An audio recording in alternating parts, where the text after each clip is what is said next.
The Tainted Love Network presents It's Getting Drafty in Here with Magnificent Stan, a show about nothing. Well, what's the show about? About nothing. With special guests. We're on the clock. And when are we sending in the ticket? I already sent the ticket. Hello, and welcome to episode 4 of It's Getting Drafty in Here. I am your host, Brian, otherwise known as Magnificent Stan. Today is December 13th, Tuesday, 12 days to Christmas.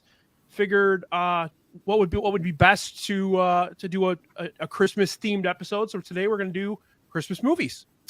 With me are my guests. We'll start with Steve, movie extraordinaire, He's in the business. He's also a member of the Ass Crew, the all sports scene.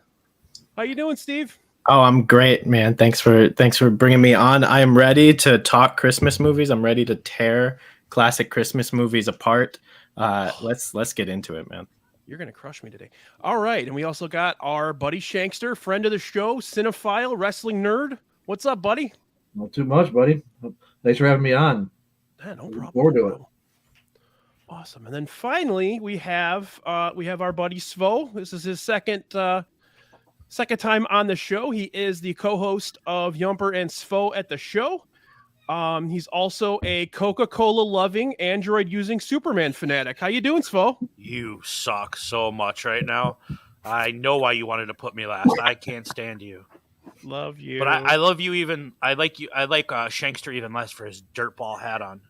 Oh, Jesus. Here we go. Already. Oh, my wife reminded let me get in on this then, and I'll just bring my Gators hat out, and There we go. This is gonna I'll be piss him awesome. off collectively. Knowles are Fucking, Florida You guys State are gonna relevant fucking for the kill first each time other, in aren't you? 20 years. like seriously, like I said, I would rather you have sex with my sister than wear that hat on this pod.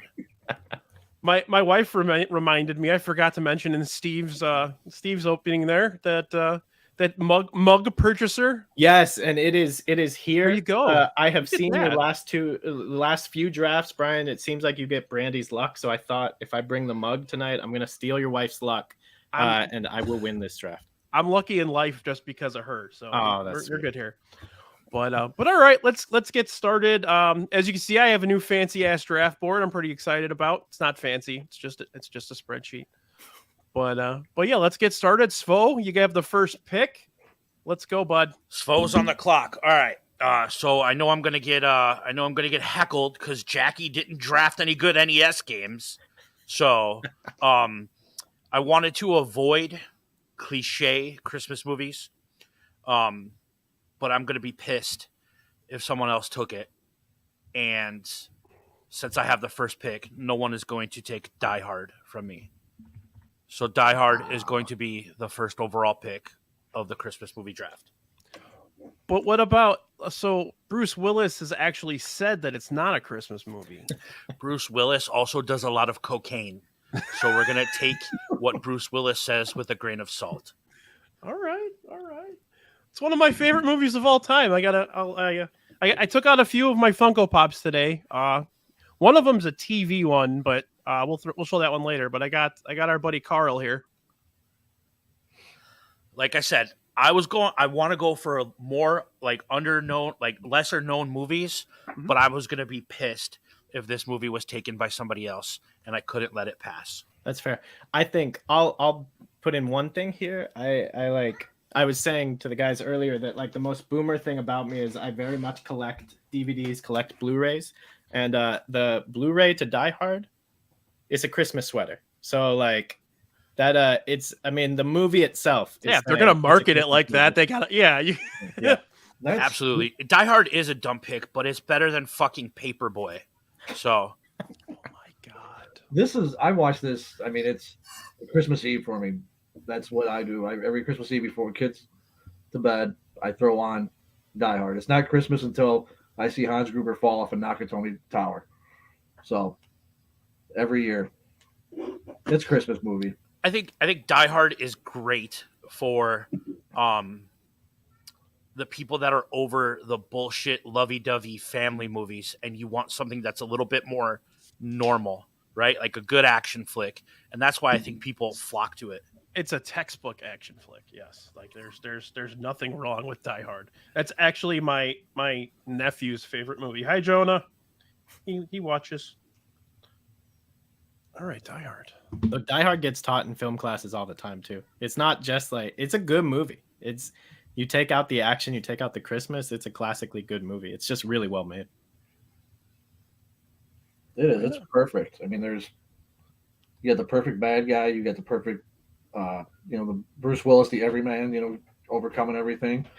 I mean, with Powell, the Carl Winslow. Can't think of his name right. Reginald Val Johnson. Perfect. And then just the asshole captain and all that. It's just the one-liners. It's everything you wanted in an action movie, especially in the '80s. Run DMC. Yeah, there you go. Christmas in Hollis. Argyle. That's the best name ever. And speaking of perfect villain, is there anything Alan Rickman is bad in? No, it doesn't exist. No. There was a movie on HBO years ago about Rasputin as a big piece of shit, but he was fucking fantastic as Rasputin. He was always going to bring it no matter what. Right. Exactly. So, all right. Dogma. He was awesome in Dogma. Even like Love Actually, like everything he's in is phenomenal. So yeah, let's go 2. I'm gonna go with the silly. My buddy Kevin is already in the comments, and I'm gonna mention this is probably his favorite movie. He used to watch it. I don't know if he does it anymore, but he used to watch it every day during the Christmas season. I'm gonna go with National Lampoon's Christmas Vacation. It's nice. My favorite thing about Christmas Vacation is, you can watch it at any point and find it funny. Like there's no not finding the hilarity in all of it. But I love the way that they wrote the old people in that movie. The dialogue with the old people, they know elderly people, and I think that shit's hilarious. I also think that you find something new and funny every single time you see it. Like small little like details, like the stupid things like his Tasmanian devil Christmas mug. Like it's just goofy little things that make me laugh with that movie. I was hoping it would fall to me. That was going to be my first pick as well. Same. Wow. I thought I was reaching a little bit. Nice. No, it's so quotable. And I think a great Christmas movie is just so quotable. I went and saw, actually done twice, watched it with Chevy Chase there and did a Q&A afterwards recently. And it's still good. Like he read off his whole, brainless, dickless, piece of shit he is. That's how he kind of ended the Q&A was, hallelujah, holy shit. That's fantastic. And, it's like probably the first Christmas movie I watch every year. It's never, Randy Quaid is just phenomenal in it. In this movie, not as a person. Yeah, in this movie, it's phenomenal. Yeah. He just keeps throwing up, 85 pounds of dog food and, smashing the light bulbs. It's just everything about it is great. And my cousin's correct. This is my cousin Justin. Hi, Justin. Chevy Chase is kind of a dick. Except there's a small little correction where it says now Chevy Chase is a dick. Chevy Chase has always been a dick. Always been a dick. Vinny Chase is definitely better. Wow, than an Entourage reference in the Christmas movie pod. That makes me. I feel like Baloney and I are going to be good friends.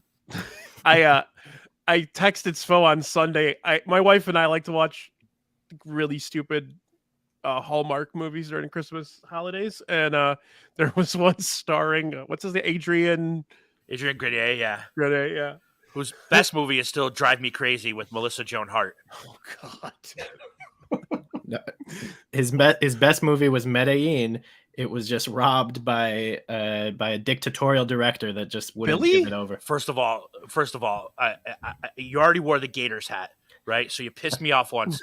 But are you kidding me? I am Queens Boulevard. You're gonna go Medellin over Queens Boulevard? Look, I think if Medellin is edited by an actual editor and not the director, it's an Oscar winner. So Jackie, I do own that. I absolutely own that as well. Mm-hmm. I think everybody like they've commercialized that shit out of that movie. I even tasked Burly Cat with the task of finding me the Tasmanian Devil mug while he's goofing around shopping on his phone. I was doing a little bit of research the other day on Christmas Vacation, and one thing I found out that was really, really funny, but the old lady, Aunt Bethany, was the voice of two iconic cartoon characters. Can you name them? Betty Boop. And Don't know the second one. Olive Oil. That was the last movie she ever did.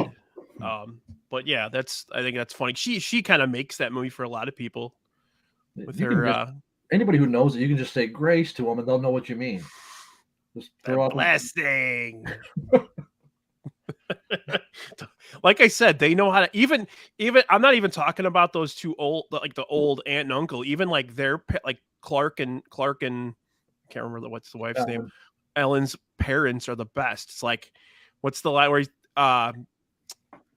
he worked really hard on it, Grandpa. So do washing machines. What does that even mean? But let's go on to the next one here. What do you got, Steve? What do you got for us? Yeah, let's do it. So I had a 1A and 1B, and Christmas Vacation was going to be my 1A. So I'm left with this other film. I'm very much of the thought that like film experiences are so much about like the first time you see them. And I came to this movie late in life. It was not later in my own life. I'm not that old, but it was not a movie that I watched as a kid like it is for some people. But the first time seeing it was at the Music Box in this like really like communal atmosphere. And it was just this super magical experience that I got to share. So it ends up being something we do every year. So my movie, I don't think it's a stretch. I'm going to go with It's a Wonderful Life. I think it's just a perfect film. And yeah, I mean, it gets to you every single time you watch it. If you let it work on you, it's just a magical film. Capra at his best, man. That was I believe that was the only movie where he actually took part in the writing of it. It was initially written by a husband and wife duo. And it's the only time in his entire career where he is like, fuck this, I'm rewriting this. Like, it was very, very personal for him. The Gower, or the guy that runs the Martini, the bartender. Yeah, that is like his family, basically. That whole family is based on Capra's, growing up in a family with a Sicilian background. Yeah, I think it's one of those movies that like I can think about how I would have taken it as a kid. I think it still would have been magical to me, but it's one of those movies that sort of progresses as you progress yourself in life. Just it plays with you at different stages in life. It's a really great film. But I didn't know if it was stretching. I was hoping Christmas Vacation would fall to me. I was hoping Shankster would not pick it, and I could have this in the second round as well. I don't know how you would consider this, and this isn't me picking on you because of the stupid hat, but this is an elite Christmas movie, right? This is an elite movie. Period. It is. But okay, so Shankster, if I pick something else here, are you going to pick this with one of your next two picks? No, I've probably only seen this fully once, and then obviously this time of year catch bits and pieces of it. I mean, I don't think I remember. Maybe when I watched it, I wasn't blown away by it. It's not that it was a bad movie. Maybe it was just like you said, it's the timing of when you watch it. Yeah, the age that you're at when you watch it. It's probably something that I absolutely need to revisit as being older now. And I think that's the key right there. Like you see these movies because your parents watch them, and you were like, this is boring. Let's watch something else. But then you go back as an adult and you appreciate it. I'm actually going on Sunday with my in-laws and my wife at AMC in Oak Brook to see it, and I'm very excited. The old theater by my house actually used to show it every year, and then they do a Q&A with Paramount. No, Arcada. Oh, okay. And they used to do a Q&A with the woman that played Zuzu would come, and they do a Q&A after the movie. I haven't done it in a couple of years, but that was a really cool thing. We never went, but I always kind of wanted to. Yeah, I mean, it's like I said, I feel like that's like a perfect movie. I would have taken it if Svo had taken Christmas Vacation first, It's a Wonderful Life would have been my pick. So, Yeah. And then I would have been screwed. I wouldn't have known what to do. That's when Ernest Saves Christmas comes into play. Can we take a moment to talk about how absolutely drop dead gorgeous Donna Reed is in that movie?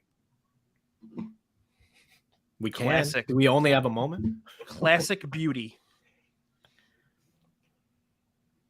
Yeah, and the speaking of that, like the shots that stick with me, I still want to figure out how to do it. The hat, when he passes him the hat, and it's like this first night scene where he comes home and they've made up this old decrepit house to look like this beautiful trip, and we get the water dripping off of it, and like I've always wanted to figure out how to do that. I just want to look as cool as Jimmy Stewart, but I don't know how to do it.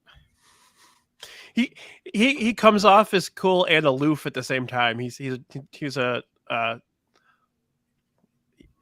tremendous person, tremendous actor. Just all around, there's nothing that Jimmy Stewart did wrong in life, I feel like. But all right, man, let's go Shankster. And real quick, actually, Yumper mentioned this, and it was another thing I looked. It actually did bomb at the theaters when it came out. They paid like $3 or $4 million for it, and it only made like $2 or $3 million.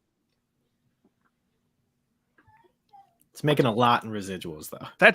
Isn't that like what Christmas movies do? Like a lot of them are like that, you know? Well, there was a time when it was on TV nonstop, like during the Christmas season, and then NBC Universal bought the rights, and they show it once a year at like 7 p.m. on a Saturday. But like to be able to put it back in theaters now is just a massive W. They did a really good job. If you've ever watched the colorization version, they actually do a really good job with that. They do, but you should still watch it in black and white. Oh, of course. Yeah, of course. Break my film teacher heart, Brian. All right, Shankster, let's go, buddy. All right. God, I guess it took two of mine. You got two here. Yeah, all right. So I guess, I don't know. This is one I remember watching it in the theater when I was probably 12, and I watch it a lot more with my kids now. So Home Alone is what I'm going to go with. It's just one of my kids, I think was whenever Disney Plus first came out, and they watched it for the first time, and now it's just both of them, 1 and 2 are both just on repeat constantly. It's just one of those movies that's just fun. It's everything about it, with Pesci and Stern and just everything, just watching it. I think it was on the other night, watching the John Candy sitting in the truck on the way home talking about he hasn't seen his kid. Let's just hope they don't write a book about him, and then he goes into a story about leaving his kid in a funeral home, and he'll be fine. It took about 6 weeks, but he was okay. Started talking again. So it's just there's so many just good things about it. And this obviously, they're talking what does Kevin's dad do that he can afford to take everybody, and he sells cocaine. No, he works for that toy company, Macmillan Toys. No, it's a front. I don't get it. He sells cocaine. I don't get it. But and then you got this, just the, I remember I can't remember who it was. I saw a comment from somebody the other day that said if somebody talked to, if they had an uncle who talked to them like Uncle Frank did, their parents would have thrown hands with him, just like calling him a little jerk and just being a everybody had an uncle like that, though. Seriously, if you didn't have an uncle like that, then you grew up a pussy, right? But usually, an uncle that talks to you like that is fucking with you, and not like just Uncle Frank's a prick, Just a cheap bastard is what he is. It's just completely, But it's just it works for that movie, Just steal the crystal. Oh, this is real crystal. Just shove it in, put it in your purse. Put it in your purse. So it's just I think it works on just so many levels. As an adult, it's fun to watch, and then as a kid, it was never going to see it in the theater and just watching it. K Fitz is right. Buzz did become a serial killer. My aunt who helped raise me, her best friend was actually the piano player, choir director in the scene in the church when he's talking with old man Marley.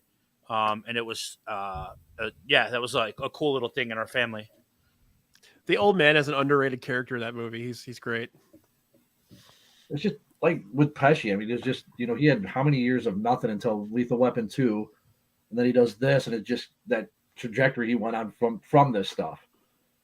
You know, and then remember, like, and you hear about, like, was it John Candy that did this for free, was offered back end on it and turned it down just to do it as a favor to John Hughes. And a lot of the stuff he did, it was improvised. It wasn't a lot of those scenes weren't even scripted with him and Catherine O'Hara. You know what's really impressive is how, without any of us knowing, Shankster went from an MGD can to an MGD bottle. Oh, High Life. Or a High Life. I'm sorry, a High Life, without any one of us knowing. I'm very impressed watching that, man. Just has it lined up. Yeah, I do. I got it stashed. It's some Gonna be a talent. growler by the end of the night. Well, wait, we picked Die Hard, and you didn't show us what you're wearing, Shankster. Oh, yeah. Yeah, you have to. There you go. I'm just impressed I can still fit into it after a few years. Did anybody ever? Does anybody intend on picking the second one tonight? I mean, the See how it plays out, second man. one's It's a good movie. fantastic. Like, I it's always still thought a it was- great movie. Yeah. I always thought it was funny that everybody's like, it's okay for him to hang out with this creepy old homeless lady who has all these bird diseases. It is. Don't touch her with your hands, Kevin. Jesus Yeah, but Christ. kids will go up to anybody, man. Right. No, they don't care. Oh, Mailman Jack's here. All right, Shankster, let's go with your second one, buddy. Oh, I think Svo, you mentioned this, and they were maybe in our chat or something. But being a child of divorce and knowing how this works, trying to get around on Christmas Day, 4 Christmases. Absolute fantastic pick. Underrated movie. So I mean, like you said, being having parents who I think it was in high school freshman year. So then you're trying to balance both of it, going to that, and then as you get older with your significant other, you're trying to go to their family, and then you got to go to.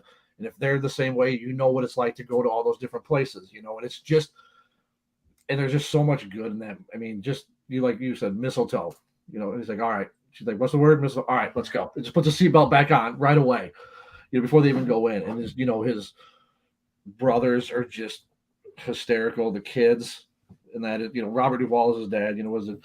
I think you just nailed it. His brothers, right? Tim McGraw and John Favreau. Yeah. Like as the unpaid UFC fighters in their backyard. And then the way he eats chicken wings while they're playing. What are they playing with? Katie Mixon. Taboo.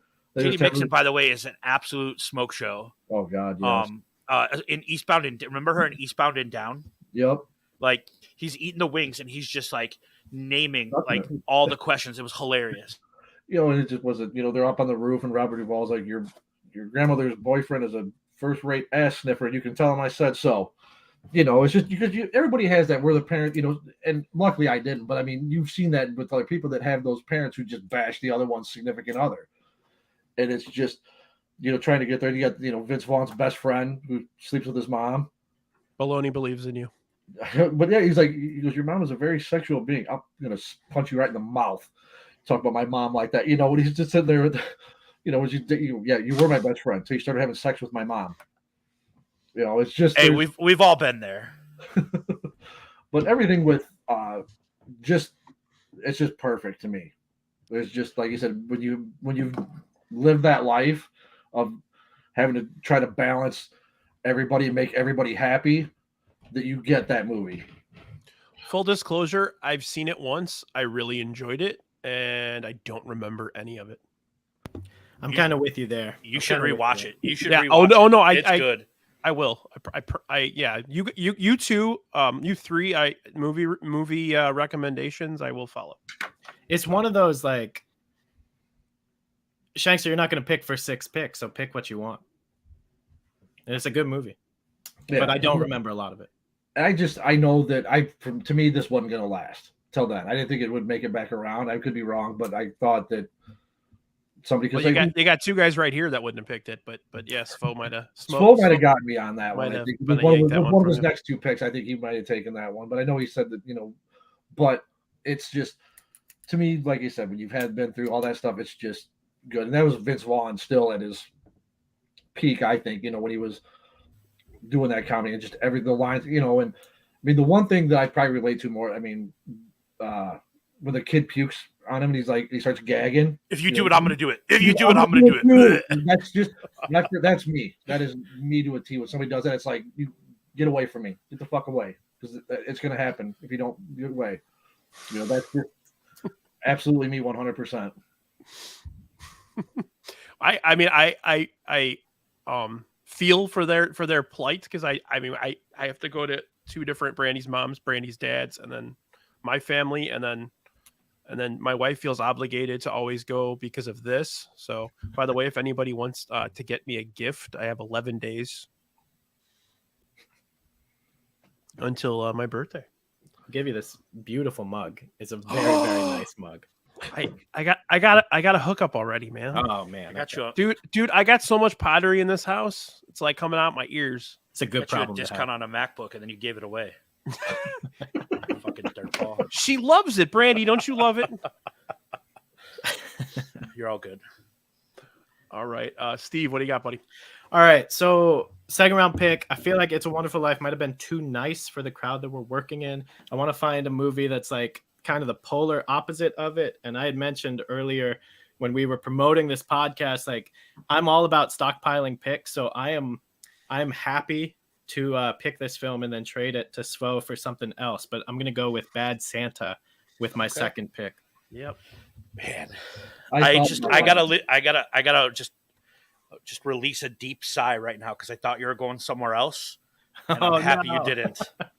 I thought about that one. I wasn't, but I think I know what Svo's gonna take, and I'm really tempted to. But yeah, Bad Santa's a fucking classic, man. Bad Santa.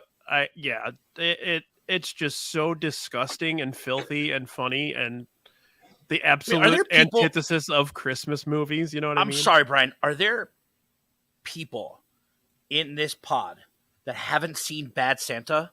Like your viewers that haven't seen Bad Santa? I wouldn't be surprised. I mean, I anybody? Like, I get It's a Wonderful Life, and like I'll even go Die Hard to an extent if you don't like action movies. But it's okay. All right. I mean, it's crass, but it only gets sold with Billy Bob Thornton. He's incredible in it. Oh yeah, that's funny you say that because I did a little research and they had a list of actors they wanted if Billy Bob backed out, and I will read them to you right now. Give it to me. We got Bobby De Niro. Yeah, you talking to me? Here's the one I thought would have done okay. Nobody could do what Billy Bob Thornton did for that movie. Dennis Leary would have been good. Yeah, I think he would have overdone it. James Gandolfini. Now I want to watch. Svo's got an opinion on that one, I'm sure. I mean, I just picturing him instead of the salad and I'm on my fucking lunch break scene. It's just gabagool, like in the mall food court. But it's like he's breathing like he just got off the exercise bike. I'm on my fucking lunch break. Who ate all this fucking ziti? But there's the thing is like Billy Bob, he like really has like that to me, like he comes across as I have this dirtbag. Absolutely not. Dirtbag personality. Like, I mean, not saying that he is, but like he like carries, like you can see, like, yeah, that guy could be a fucking dirtbag. Yeah. And I'm not saying that he, like, obviously he's not, but like he's just, it was like he was like perfect for that role. Like, I mean, I know the movie sucked, but like, you know, if you're gonna try to get somebody close to Walter Matthau for Bad News Bears, then you know it's him because he just plays that drunk, just kind of dirtbag. I love you, Mailman Jack, so much. Henry Winkler. Okay, now cover him in bees. That would have been good. That actually would have been pretty good. Now cover him in bees. But one other thing, so the scene when he falls over, going, it's either up or down the escalator at the beginning. He got absolutely hammered drunk to do that scene. Like he was drinking wine all morning and didn't eat, and he straight up passed out while they were filming that. It's a true method performance. That's dedication to your craft. You know, that's some crazy shit. The supporting cast and that's great. You know, you have Bernie Mac, John Ritter, just so like meek, and he's like trying to talk to Bernie Mac about all the shit he hears from Billy Bob and his Santa, you know, and he's just like trying to get it across, but he's still like afraid to say it. Yeah, John Ritter was a gem in that one. They were, I believe, they were really good buddies because he did Sling Blade too. Three's Billy Company. Bob. Yeah, With him. he was great in Sling Blade too. Mhm. All right, let's go with the next one here. Oh, I got to mention Cloris Leachman on that one too. Cloris Leachman was. You guys want some sandwiches? She's You a gonna make fucking me some gem. sandwiches? Is Granny spry? And then, of course, the scene where Billy Bob's getting it on in the hot tub with Lauren Graham, and she's just going, "Fuck me, Santa! Fuck me, Santa! Fuck me, Santa! Fuck me, Santa!" Classic, quotable. Again, it's a quotable. Very cool. Oh, Absolutely. you know what? All of these movies so far have been very quotable. Yeah. I know my family, my pick and Steve's pick in the first round. Those are two like family classics for us. So, all right, I'm gonna go. I had an idea for my second one, but I think it's gonna fall for a while. So I think I'm gonna not pick it, and I'll just beat the shit out of one of you if you do. I'm gonna go with Elf for the next one. You know, that one it's just fun. It's silly. It's cast really fucking well, like really well. James Caan is perfect as the guy who doesn't give a shit. Mary Steenburgen is like the voice of reason. It's really good. And Zooey Deschanel is great in it. She's just like the Dash, the sarcastic person, that cynical, sarcastic person. Was it Frankie Faison, the department, like the charge of the department? Fantastic. Santa's got a brand new bag. he's homies with Jon Favreau. They were in Yeah. couples retreat together. Yep. They did a bunch of movies together. Elf is a modern day classic. And side note for all you guys, except for Shankster because he doesn't live close in the western suburbs, go see the production at Drury Lane. I went last week with my in-laws and my wife, and it's actually really good. So go see it at Drury Lane because they do a really good, but it's brilliant movie. I remember I hated this movie the first time I saw it, which was right at release. And it was one of those things where like every joke I felt was in the movie was in the trailer, and it didn't offer me anything new. But as the years have gone on since its release, I've enjoyed it more and more and more. And it has become an every year movie now. And I love the shit out of it. But I just remember really disliking it the very first time I saw it. We were actually had it on tonight. One of my kids put it on tonight, watching it tonight, and it's like I said, it wasn't like a go-to for me, but it's still. I mean, and I watched. I'm like, that's right. This is funny. This has the good parts to it. You know, it's. I know if I haven't watched it, how good it really is. My favorite line in that whole movie is when he's telling Santa Claus about what Leon told him, and he goes, "Leon's never been anywhere. He doesn't have any feet." It's a narwhal. Bye, buddy. Bye, buddy. Hope you find your dad. I had that shirt for years. Bob Newhart, fantastic in that movie too. Oh, Papa Elf, absolutely. Bob Newhart, again, that guy is like Jimmy Stewart. He can't do wrong. Anytime you see anything that's world's best, it's impossible to not just start yelling like your buddy as well. You did it! Congratulations. What's this? Is a crappy cup of coffee. All right. Svo. Okay, so when Steve made his second round pick and he said bat, I freaked out because I thought for sure. So every year, my wife and I, on our anniversary, November 15th, we have our Christmas movie draft. What movies that we're going to watch that season? We should have had her on. We do this every year on our anniversary. And then there are movies that I have to watch on my own because she won't watch them. Mm-hmm. Die Hard's one of them. So is the second one. Obviously, I like it for different reasons, but I got to go Batman Returns with my second pick. I was going to steal that one from you at one point. I have to go Batman Returns. Whoa, cool. We got some spam in the chat. Let's go. We've made it, guys. We did it. Let's go. Hey, man, we got 26 people in here right now. That's going to be damn This impressive. thing's popping. Woo! Mega 69. Let's do this. Man, way to steal my Batman Returns pick, 69 Mega. Son of a bitch. No, I love Batman Returns. It's actually my favorite Batman flick from the Burton trilogy. or from the Burton movies, and also You like it more than the first one? I did. Wow. It's also Tim Burton's love letter to leather fetishes. I bet you're pretty pissed off. They canceled the Batman, the one they were going to do with Keaton again. Don't get me started. Because didn't they say that Pfeiffer was going to be in that one too? Yeah. But I love Batman. You know how I feel about Batman. Mm-hmm. And I had to. Of course, Sam wasn't alive when he came out. Sam listens to Taylor Swift. Any opinion that he says about any of these movies is irrelevant.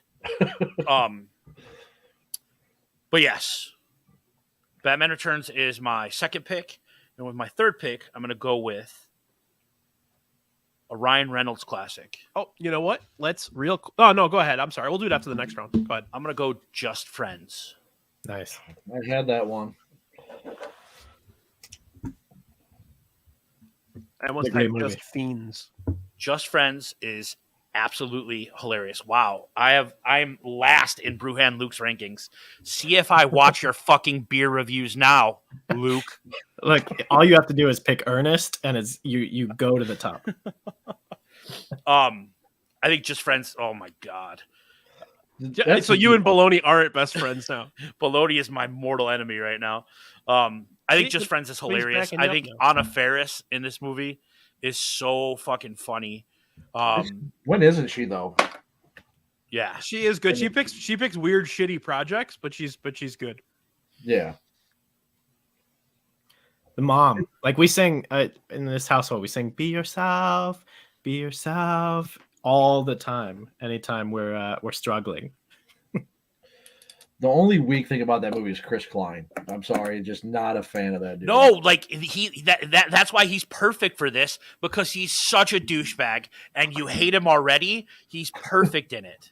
Yeah. No, I agree, but it's just that movie. It's just I don't remember going into that with just low expectations and just being like, "Wow, this is actually really funny." Same.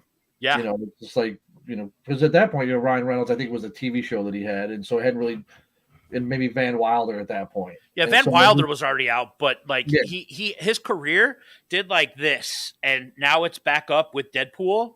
Yeah. And this was like what about Mint Mobile? Mint Mobile is what made him. It is, and whatever his gin, he's got a gin too, Yeah, right? Aviation. Yeah. But like Anna Faris playing the guitar, and then she microwaves the sushi with like the aluminum foil in the plane. And just her cluelessness in that whole thing is just Forgiveness. It's That's another one I need to watch more again. than saying sorry. You're such a rom-com nerd, though, Svo, so you had to pick You this have one. no idea. Oh, I do. Jackie made a comment about Serendipity. Like, sure, like I don't care. I love rom-coms. Like I draft the shit out of it. I just don't think it's like I don't know if it's draft worthy with only 6 picks. Can I tell you a little secret? I like them too. Don't let's say it loud and proud, man. I do. No, I don't need to whisper. I love rom-coms. That's one of those things I love to do with my wife is watch a good rom-com. So it's fun. Ryan Reynolds should have played Fletch. I agree with that. That's a really good comment. I that like is that. a really good one. I just saw that. Yeah, that's really good. I haven't seen the John Hamm version of it, so It's supposed to be really good. It's supposed to be really good, but I'm sure Ryan Reynolds would have been fantastic. Okay, I have 3 in the running right now. Oof. I'm thinking my other one's gonna keep falling.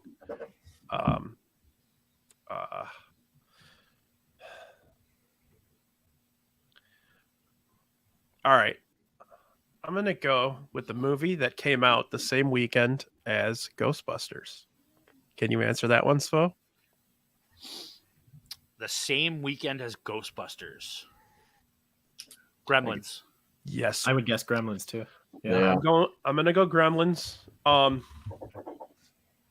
Mostly because the dad's such a scumbag, and I like dirtbag. He's not a scumbag. He's just a terrible father. He can't. He's just a horrible dad. He's stealing animals from little old men, And Well, that's false. He paid for that animal. yeah, but he paid the kid. The kid didn't have the right to do that. The kid stole him, not him. Okay, but Come on, man. Who's supposed to have morals here, or more so, the kid or the old man? He got his son a gift that he thought he would really like. So Fuck how you. bad of a father I'm is he? I'm returning your bathroom buddy. You're not going to get it for Christmas. Or the smokeless ashtray. They're going away.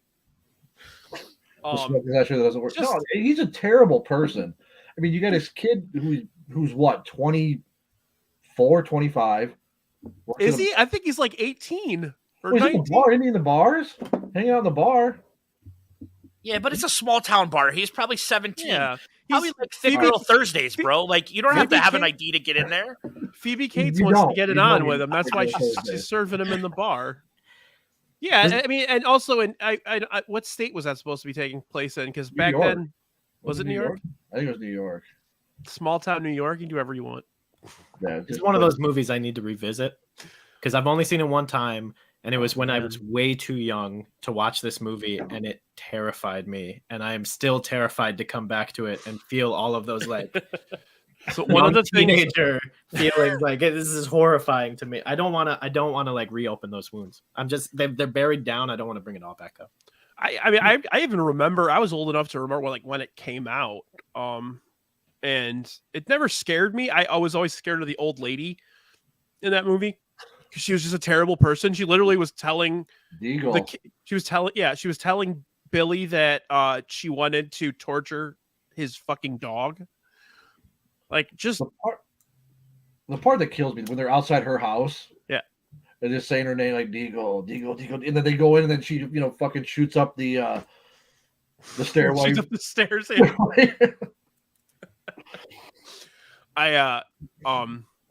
So initially the final list for Billy was the young, I can't remember the name of the actor. Zach Galligan. Yeah, there you go. The other two in the running, this is fucking hilarious. Emilio Estevez and Judd Nelson. Oh, Jesus. Judd Nelson is Billy in Gremlins. Like, he's flicking lit cigarettes at him, and like, what is he gonna do? Like, tell him stories about his dad. Corey Feldman in his prime. I would have loved to have seen Judd Nelson give a speech on Rand Peltzer, though, and how horrible of a father he is, like he did in The Breakfast Club. He wasn't a bad dad. He was just a loser with a loser stench on him. He loved his kid. He was there for his kid. He just was a bad dad. He was home for a night, gives him this animal, doesn't really, gives him, a brief description of don't get him wet, don't feed him after midnight, and then he's off on selling off smokeless ashtrays. What more do you need? If someone says don't feed it after midnight and don't get it wet, you follow the fucking rules. The original script had Gizmo turning into Spike. Could you imagine how that movie would have turned out if Billy had to kill Gizmo at the end? I actually got a really sweet Gremlins advent calendar from the Noms for Christmas this year. And I look forward to opening the little toys that come with it every day. And today's was the green gremlin egg. And it's just sitting there. When it opens and it shits all over the place. Yes.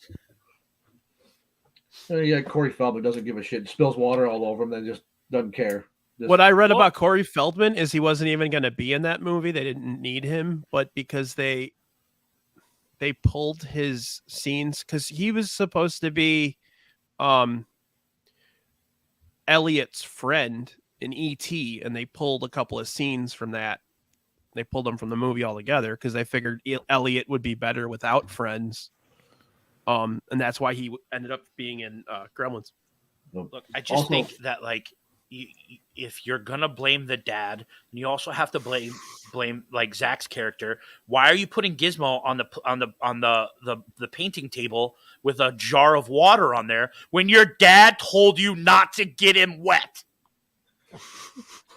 Is there no? I mean, I'll give him. I'll take some of the credit because is there not a single clock in his house when he goes down from the attic down to the kitchen that he couldn't see that it was after midnight? When he fed him? His dad couldn't fix shit or make shit. None of the clocks worked, dude. Yeah, probably clock didn't work. But also, Phoebe Cates, an absolute just smoke show. Just even today, she looks amazing. God, she's Just amazing. Yeah, it's just the whole scene where she's explaining how her dad died in the chimney. That was totally unnecessary in that movie. Have you ever seen the Key and Peele sketch for Gremlins 2 where they're like, you know what? Let's just spitball ideas. And one of the guy goes, what about a gremlin that can shoot electricity? And he's like, you know what? It's in the movie. What if we put Hulk Hogan in it in the movie? The Key and Peele sketch is absolutely hilarious. I love the old man. God, I can't even think. They drive the tractor through his tractor, his neighbor. Yeah. He's a Joe. Was it Joe Dante staple? You know, he was in the Burbs and just was it Demon Night? Tales from the Crypt Demon Night. He was in and yeah, he was the whole World War II stuff. Yeah, he was phenomenal. Okay, let us go with round 3, pick 3. Me, let's do it. All right. So again, being strategic, knowing that Shankster also has kids of his own, I need to pick one of my kids' favorite movies because I promised my 6-year-old that I would pick this. We're gonna go with Muppet Christmas Carol with the next pick because I'm gonna say it's the best of the Christmas carols. We can argue about it, but again, in the same way that like Bad Santa lives on Billy Bob Thornton's performance, Michael Caine is just wonderful in Muppet Christmas Carol and just sells the whole thing. I think that's a good pick. I think Muppet Christmas Carol is universally loved.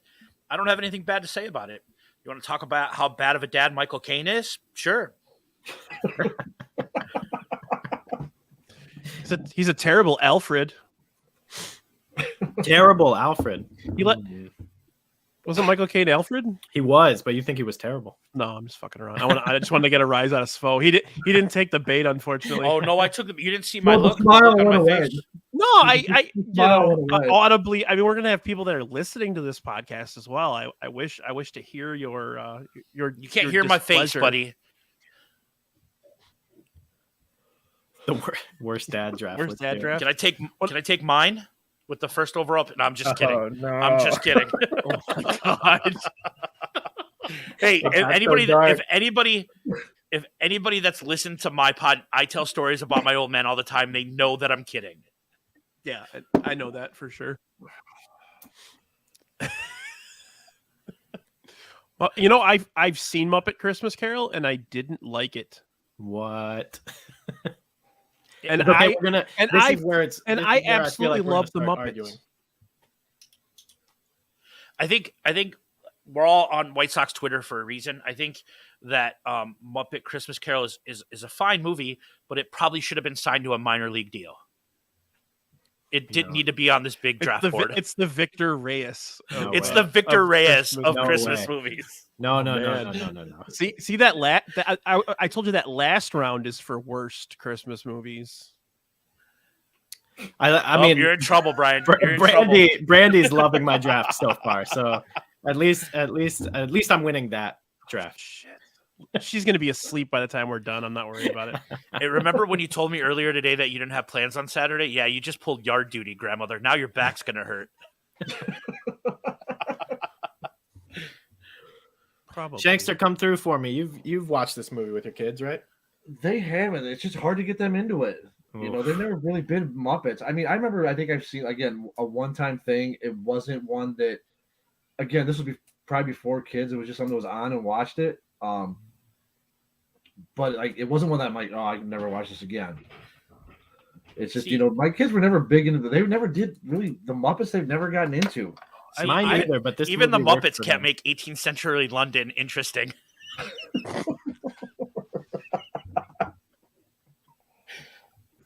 I disagree. The music is wonderful. Treating it as a musical. I know Roxy's in the chat, and Roxy's a huge musical person. She would come through for me too, talking about how great the music is in it. My Sox Summer said his kids flat out turned it down tonight in the comments over there.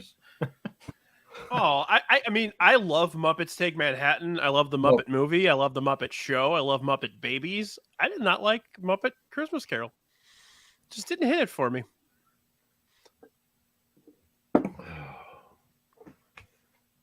I got nothing.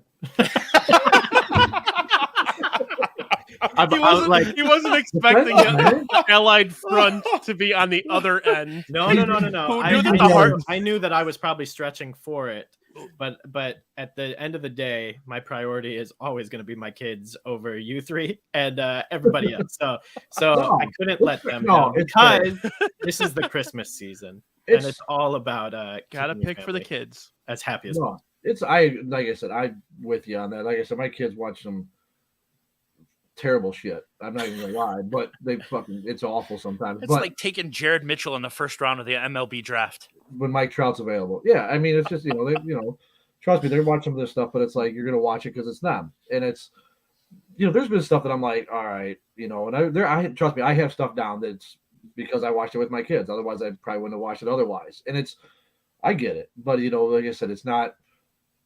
But it is weird because everything you read about it, it's universally loved. It seems like that when they talk about Muppet Christmas Carol, about how good it is. It's just to each their own. It's not that it's Absolutely. a bad movie. Yeah, I mean, I definitely know people that love that movie. I'm not, but yeah, I just love how everybody jumped on it. I am happy being correct in this instance, so I have no problem with this. Good stuff, Steve. Stick to your guns, pal. All right, Shankster, let's go with the next one. And then I mentioned before we started the show that I had a list that I wanted to read. So after your first pick, I'm going to read the list, and then we go to the next one. All right. So I'm going to pick a better version of A Christmas Carol. I'm going to go with Scrooged with Bill Murray. Yeah, it's a good pick. That's a good pick. I was actually surprised it stuck around. I was too. I'm like, I think so. Another one staple. Watch it probably a few times during this month, every year. Love Bill Murray. It's done great. With just the scumbag. From the Bryce Cummings. The L.A. slime ball. You got Buster Poindexter is the Ghost of Christmas Past. Carol Kane I think is the present to just beats the shit out of him. It's just everything. Everything with Bobcat in that movie is just gold. It is Bobcat, period. Yeah, everything that they do in that movie, their interactions of just basically just treating them like dog shit the entire way and just enjoying it is great. And drinking and I mean Bill Murray and Tab go together just perfectly. Was it Stoli and Tab in this? Was it Tangeray and Tab in Kingpin? I mean, it's just perfect. Tangeray and Tab. Yeah, watch that perfume out next time. Hi, not you. Hi. I definitely need to watch it again because I haven't watched it in a very long time. But I definitely need to get back to that one. But yeah, that's definitely like a modernization that we all could agree with here. Okay, so I have this list, and I asked the group before we started, should I tell you guys what it is, or should I just read it? They told me just read it. So this is, and I'm not going to read all of it. It's a very long list. This is a list, and I'm going to dedicate this to our buddy who's actually in the chat tonight, My Sock Summer. This is a list of Christmas porno parodies. All right, so we got all I Want for Christmas is a Gangbang. Christmas Comes Early. Now that's spelled differently. I need to take a second. I think my kids are watching this. I need my wife to quickly take them to bed. Just take them away. I mean, it can't be any worse than Muppet Christmas Carol. No, they were so happy. You should have heard them cheering in the other room. No, and if it brings them joy, then good, man. I'm happy you picked it. Muppet Christmas Carol with cocks. Here Comes Santa Claus, and that's we got Frosty the Snow Hoe. Polar Sex Express. Ooh. Someone in the comments said moan alone.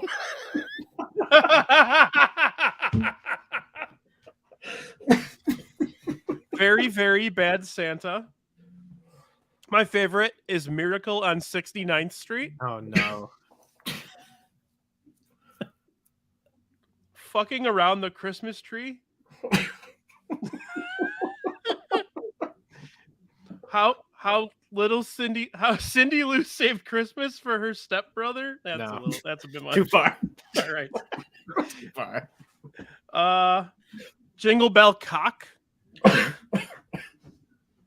MILF on a Shelf.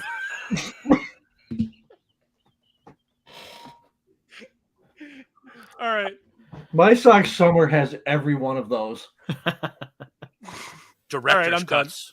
done. I'm done. There's more. I can't do it. I can't do it. If anybody wants the list, send me a message. I will send it to them. I think you know how Yumper includes notes for his for our pod? I think you should put that in the notes for this pod. Those were all of my picks for round 6, so I gotta think of something. Saying you're going to hell when he's the one who owns these is just that's pretty ironic there. Oh my god. Oh, doggy. All right, let's go. Let's go, Shankster. Oh, back to business. Oh god. All right. God, I think this again. Like I said, if you're going for the kid stuff, probably I'm gonna go with the original Santa Claus with Tim Allen. Okay. Yeah, that's a good one. That I like. Judge Reinhold's fantastic in that. Yeah, it's just, like I said, it's like I said, it's not. Do I think it's great? No, but I mean, it's more like I said again. My kids have started watching it. They're watching that new series with it. Mm-hmm. I can't. The second and third ones, I can't do. But the first one to me was good. I remember watching it when it came out.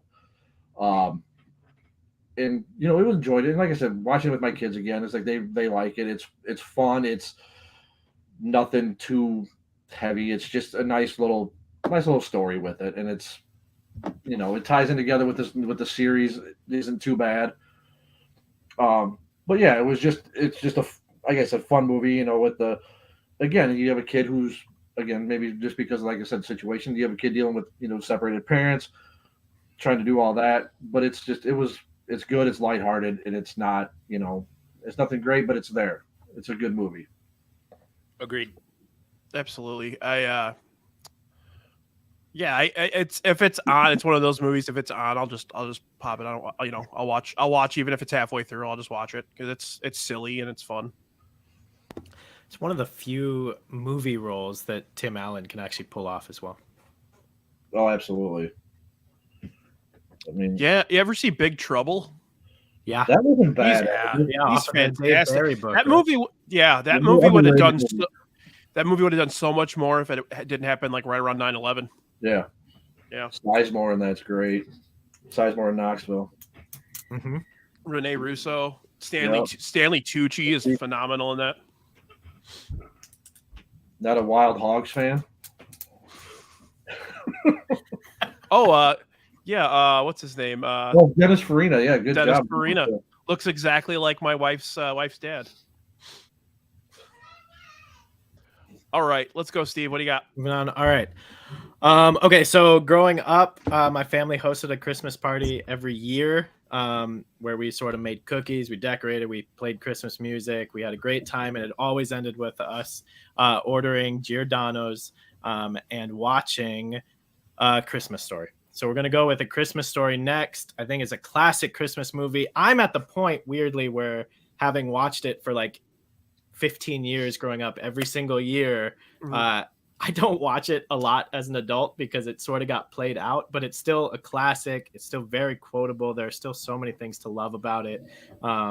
It feels like a very sort of Chicago movie as well. Absolutely. In Cleveland. No, it's like I said, like you said, it's kind of played out, because it's on every year for the 24 hours. But I think during that, was it Christmas Eve to Christmas Day, I'll watch it at least once. Yeah, Sure. you have to. Yeah, It's also a good movie to have on in the background while you're opening presents or like whatever. That's a good redemption pick, buddy. Oh, thanks, man. Thank you. But I didn't need redemption, but I'll take it. Your list is fantastic, with the exception of one. Denial is not just a river in Egypt, buddy. I'm looking for everybody to have something to love within my 6 film picks, and I've got the kid. I've got the kids covered. I've got the grandparents covered. I've got us covered. We're good to go. I'll tell you what, if like I said, not that you're gonna, but if anybody ever goes to Cleveland, it's worth the time to go to the house. Yeah, you were showing me pictures. We did that. I can't remember how many years ago. Me, my brother, and my dad went, and you pay $10 for the tour of the house. It's done the same. It looks the exact same. They've done it to where it looks. They got like a museum across the street and then a gift shop, and you can do whatever you want.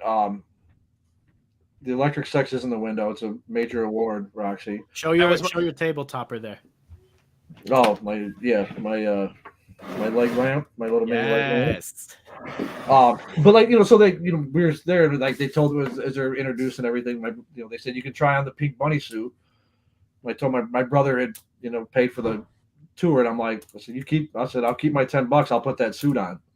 So I got the picture of me in the full bunny suit at the top of the steps, like Ralphie did when he comes down, looking like a pink nightmare. Yeah, I'll throw that up on Twitter afterwards too. Feel free. Yeah. Like I said, it comes out usually about once a year. That's a profile pic for 24 hours on Christmas Eve to Christmas Day. You could sit under the sink where his brother was when he's like, Dad's gonna kill Ralphie after the swearing thing and stuff like that. But it's if you're ever in Cleveland, you go there for a Sox game. That's what we were there for.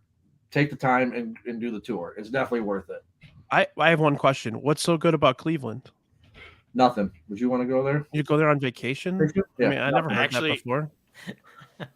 Actually, I'm gonna say this, and I say it every time. Cleveland's kind of an underrated city that gets shit on for reasons that it doesn't really deserve. I've been told that. Yep. I actually had a great time in Cleveland with my wife. Just cut that audio, clip that audio, and just have it whenever we need it. Dude, you can throw that up against me, but I'm not the one that drafted Muppet Christmas Carol in the third round. Brian, can you please highlight my boy AJ's comment for everybody? I'm here to win the draft. I'm not here to pick a bunch of non-Christmas movies that happen to have Christmas in the background. It's great, man. If you want to, if you're appealing to the geriatric crowd, you absolutely won the draft. And the young crowd, buddy. But yeah, I mean, Cleveland really isn't that bad. But there's definitely, like I said, if you're there, it's definitely worth the time to go check out the house, because you can, like I said, you can do whatever you pretty much. I mean, I know they're trying to sell it now, but you can actually stay there. You can do like a Christmas Eve to Christmas Day, spend the night with your family there. Wow, that'd be bonkers.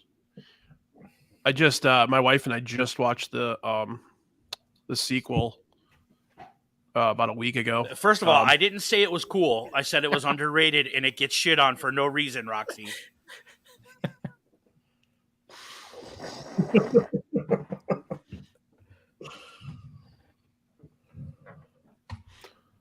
How was the sequel? Not a Christmas Story 2, a Christmas Story Christmas. Right. So, couple things. Is it nobody intended on picking it, right? I mean, maybe in the worst round, but no. I think your audio is out, so you're on. Your mic is. I do it every time. It's okay. It's fine. Stay muted. It's fine. Yeah. I'm gonna. When I see you in Lot G, it's on site, bro. It's on site. It's on site. He'll be the one in the Gators jersey. So, Christmas Story Christmas. They did a good job of keeping up with the time. They did a good job of keeping the formula where Ralphie would have occasional daydreams, silly daydreams about what's going to happen to him if he chooses this. It's fun to see everybody in it again. they're very poor actors. None of them have really done much, and they're really, the acting is pretty rough to watch. Master Bates, man. That's what I told you. Master Bates wasn't that good, huh? Scott Schwartz. Nope. The guy who played Farkas was pretty good. It's got to be better than Christmas Story 2, though, right? Yes. Okay. Or what about the other one that's not actually set at Christmas with Charles Grodin as the dad, and they play like marbles with the bully. I can't remember that movie, but I know what you're talking about. I can't think of the name. It's really bad. So anyway, I liked it. I had fun with it. They did a good job being authentic to, the formula of that movie. Julie Haggerty, I absolutely love her. They changed the mom's character around a lot, and it's different because I feel like in the original, the mom kind of kept the family together. So that was kind of hard. Now, from a personal standpoint, he has to, so that his dad dies. That's the beginning of the movie. Not to break it for you. I mean, I was gonna watch it. And throughout the movie, he has to write. So he's a writer, or he's trying to be a writer, and he has to write his dad's obituary. Now, I've had to write a parent's obituary or help write it. So that movie hit me a little difficult to watch at times, but definitely worth a watch. It's fun. It's fun to see. He does wear a pretty badass 1970s Chicago White Sox shirt at the beginning, which is kind of cool because they live on the south side of Chicago. Ralphie and his family, and he's like a struggling writer. They live in this little apartment in south side of Chicago, which is kind of cool. But yeah, I like I said, watch it. It's not great. But okay. I'm still holding on to my other one. I'm going to go ahead and pick it. Nothing to me says Christmas like Dan Aykroyd wearing a Santa Claus suit, eating salmon out of his beard. Yes, that's a good pick. This movie is not only my favorite Christmas movie, and I would have taken it 1-1 if I had an inkling that one of you guys was going to take it. This is my favorite comedy of all time. Favorite Eddie Murphy movie, favorite comedy. It's one of the most quotable movies to me ever. When you was in the tank last night, you were bragging on your limousine. Yeah. There you go. Thank you. Thank you for filling. But yeah, Trading Places, one of my favorite movies of all time. True. Like, it's just, I love the tables are turned. Another movie that's so well casted. Jamie Lee Curtis is phenomenal in it. The douchebag principal from Breakfast Club is, oh my God, that guy. I love when he's on the phone. Speaks. He's on the phone on the payphone. Hang on a second. Fuck off. But yeah, it's one of my it's one of my favorite movies of all time, and it's my favorite comedy of all time. If we were drafting comedies, I would pick that first overall.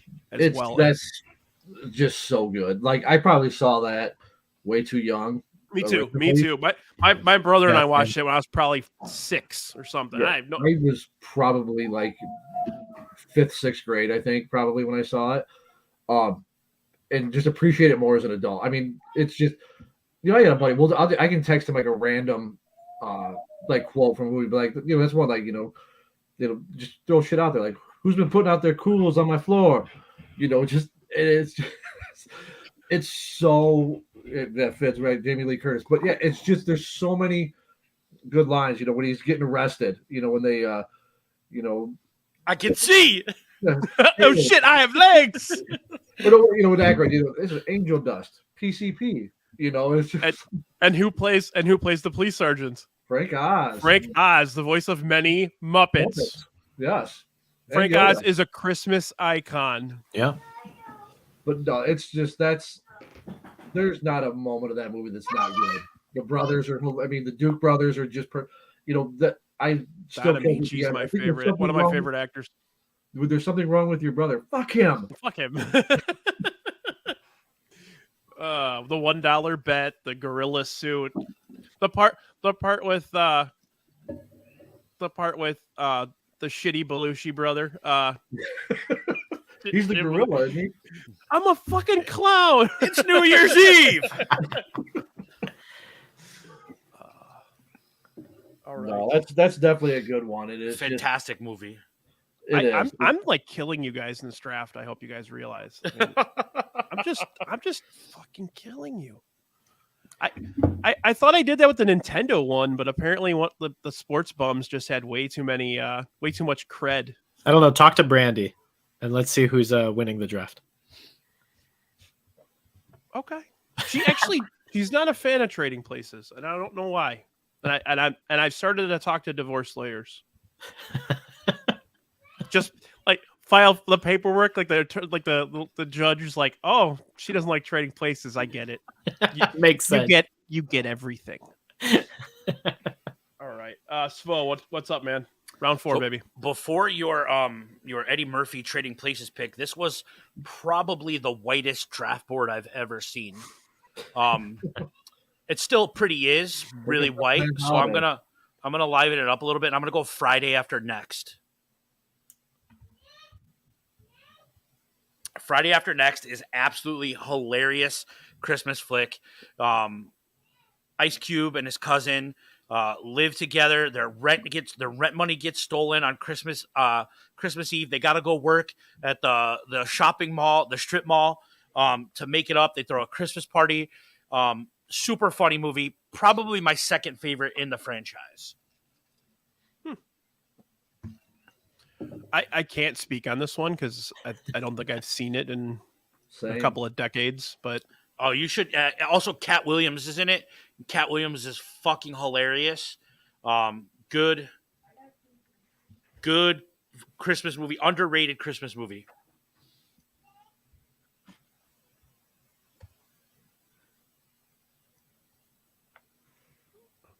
Brian doesn't know what to say, so he's going back to comments about Trading Places. Christmas adjacent. Oh yeah, Terry Crews is in it as well. Yeah, sorry, good. I said, I don't have much to say about it. I see Sam's comments, and I could have just went with Elf and Home Alone. I could have done that. There, he's called out everybody in the draft now. God, Thank you. You're such a First of all, I love you guys, but fuck you all. You're the ones when I came into the room. Shankster's got his Oklahoma hat on. You put a Gators hat on just to fuck with me, and now you don't expect me.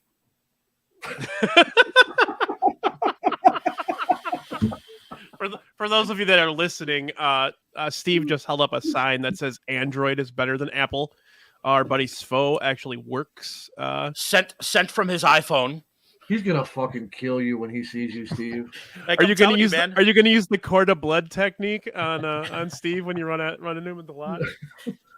The Karate Man. I think Fids gets it. Fids is quoting it. Top flight security of the world, Craig.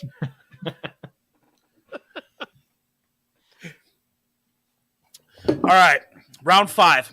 We're gonna go back to a romantic comedy with me, and this is an absolute must-watch every year with my wife. The cast is fantastic, and I know a lot of you guys aren't gonna have seen it. I'm gonna go Love the Coopers. Wow. Love the Coopers has Ed Helms. It has Marissa Tomei. It's got John Goodman. It's got Diane Keaton. The cast is absolutely fantastic. Steve Martin does the voice of the dog. This movie is severely underrated, and if you haven't seen it, you should watch it. Here I thought you were going to pick a different movie with love as the first word. That's what I was thinking too. That's funny. That's really funny. So remember how earlier we talked about how my wife has movies that I pick that she won't watch during Christmas. Yeah. Die Hard, Batman, whatever. Love Actually and The Holiday are ones that I won't watch. I've watched them, but they bore me to tears. Oh, Love Actually is hilarious. And I get it. Like, I'm not knocking it. It's just not for me. But Love the Coopers is one that we can all agree on. Or my wife and I can agree on. Like, the cast is awesome. The story's good. If you haven't seen it, I highly suggest you watch it. What do you know, Mailman Jack? Mailman Jack, you can't shit at my house either. Whole route just getting canceled. No kidding. So wait, I don't even honestly I have no knowledge of Love the Coopers. Like zero now. I don't even know what that is. Yeah, I'm with you, man. It's so good. It's underrated. This is his Muppet Christmas Carol pick. The cast is absolutely fantastic. It absolutely might have been in the last round, Fids. It might have been available. But I have my list, and no one's picking my last pick either. So fuck it. I was just gonna go with it. I'm not worried about it. He's picking Silent Night, Deadly Night, isn't he? Oh, that might not make it around to him. We'll see. I know, right? Okay, I'm up here. This is a movie. This is a very old movie that I saw for the first time probably 4 or 5 years ago. I grew up loving musicals. I was actually in a couple in like junior high and high school. I'm gonna go with White Christmas. It's just fun. It's visually beautiful. They filmed it in the cast, the set is absolutely beautiful. The dancing is awesome. The singing is awesome. I thoroughly enjoyed it, and yeah, I'm gonna throw it up on the board here. Tell you what I got in my prep for this draft. I've got like different picks for first round through 7th round. I've got a couple sleepers. I've got a list of don't draft. And then the very last film is all caps. This movie sucks. White Christmas. Watch it again. It's a fun movie, and it's a family movie that people watch. But I can't look past like Bing Crosby as a wife beater, anti-Semitic jerk. Like I can't look past it. Like so, I get the hatred towards it, but I also get how people that liked It's a Wonderful Life would like this movie as well. Yeah. But I don't. Weirdly, I don't. It has always felt to me like it's a hate it or love it movie. Like either you really love it or you really hate it, and you'd never revisit it. Would you like it better if there were Muppets in it? 100%. Especially if Michael Caine was in the role of Bing Crosby. This is going to be the happiest Christmas since Bing Crosby tap danced with Danny fucking Kaye. My first round and 5th round picks go together. It's nice. Way to tie it all together. No, and I get it. The Bing Crosby stuff, I definitely understand that. But like I said, it's a fun watch. You know, Mailman Jack talks shit. How old are you, Mailman Jack? Jesus Christ.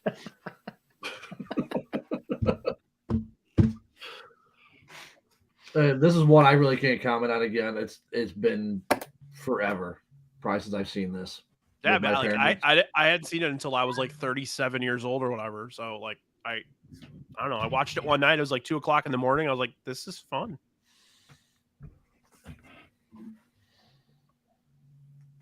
Okay. Yeah. That's all I got. This is fun. Everyone but Shankster has that one pick in their draft where everyone's just like, oh, cool. So you have a perfect game going, Shaq, so you can't screw it up with the last can't two fuck picks. it up now. You need a Dwayne Wise catch in the outfield here, buddy. Keep it going. No pressure. Okay, I'm gonna go ahead. I'm gonna keep trying to hit my various demographics here. And again, thinking about movies that I own, that I enjoy, and I just want to like keep pissing off. So I'm gonna go with Love Actually with this pick, because it is one that I watch usually most holiday seasons. Now, is it a great movie? Is it a good movie? I don't know, but it's really enjoyable. It's really entertaining. It's really, really well cast. Like really well cast. Yeah. You didn't piss me off. It's just so boring. The part with I'm not going to argue with you because I don't even know if I disagree with you. It's just it's a movie that we watch, and it's a movie that we like. There's some funny stuff in there though, like the dude, like the British dude going to Wisconsin to pick up chicks. And then the two that fall in love and they're like stand-ins for porn. Yep. Colin Firth showing up to his family's Christmas with a bunch of presents and then leaving immediately and getting that, I hate Uncle Jamie, all those little kids calling out about it. Yeah. The part where he goes, it's quotable for us. Absolutely. He goes, Colin Firth goes to find the woman and runs into her family, and the dad's trying to sell off the other sister. Mm-hmm. Oh man, so you're crazy. It's a fun movie. I should have said it's not just against Svo too. It's still just trying to win Brandy's heart. That's all I'm here for. You're going to win Brandy's heart. Yeah, Hugh Grant dancing. She's right. That part's hilarious.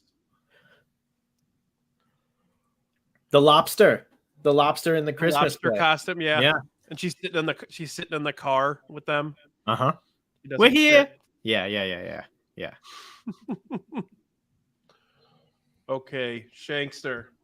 This is going to be his disappointing one. Yeah, all the pressure's on you here, buddy. No shit. I mean, I still have a few, and I'm trying to decide on this one.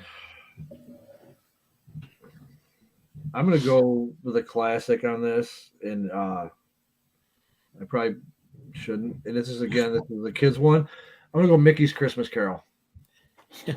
Yes. Animated short doesn't count. I'm gonna protest. It counts. It totally counts. It's 35 minutes long, guys. I gotta watch it. I gotta watch it with the Ted Lasso Christmas episode. If it doesn't count, that's fine. It's not a movie. I'm just fucking with you guys, man. I think I watched it with my nephew like 418 times. I just like to get loud. It's good. And one of those as a kid was watched it as a kid. It's casted really well. Yeah, and just like it's gonna be you get Scrooge McDuck, there you go. But no, it's one of those I watched as a kid and remember watching that. It was always one of those that I watched, and I got my kids into it, and it's fun. It's like I said, it's 30 minutes, if that. It was a short. It's just one that again revisit every year, and something like I said again, it was the timing we talked about earlier. It was timing.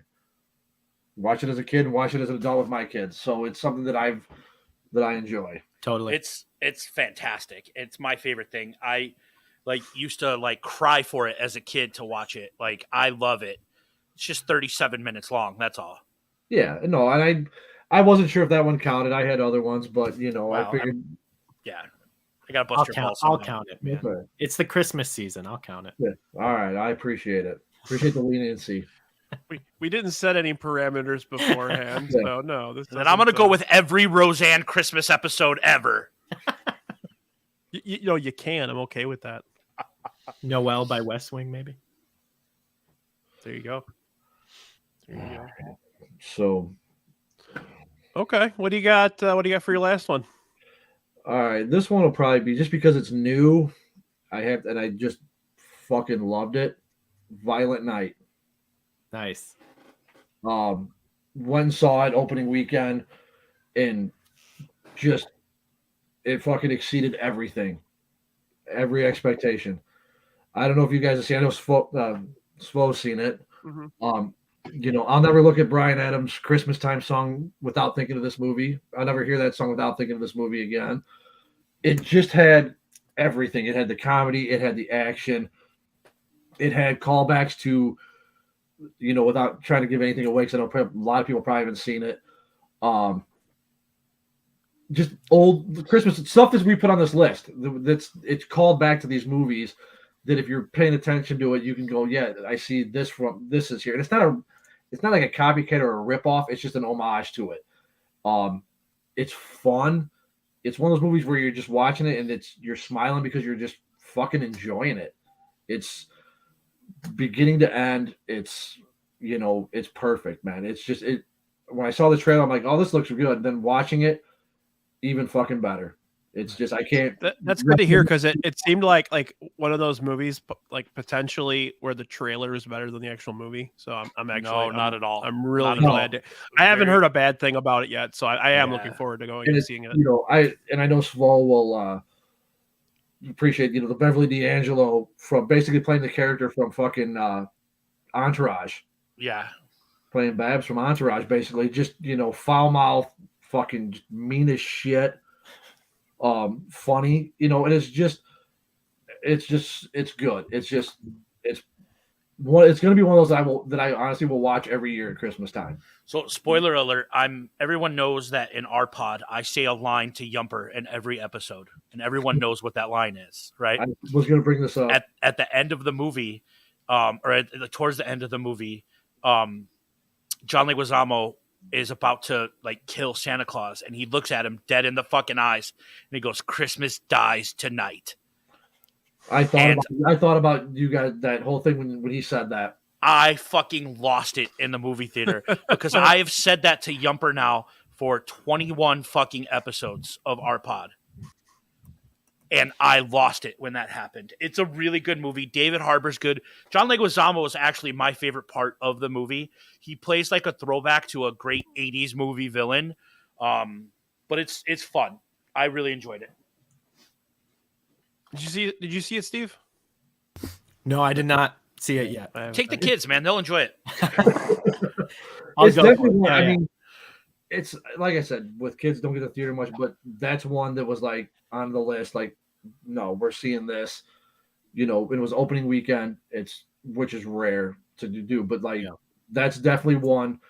And it washed the fucking bad taste of Halloween Kills out of my mouth for last opening weekend movie I went and saw. But if you can see it in the theater, go see it in the theater. I'm sorry I bought you tickets to see that, man. I really am. No, it was Batman. You got me tickets to. Oh, it was Batman. I'm sorry. We're good. But no, if you can see it in the theater, see it in the theater. It's great. It's funny. It's got action. It's got throwback to other movies. It's great. Excellent. Okay, Steve, what are we doing? All right, so last pick of the draft for films that we actually enjoy.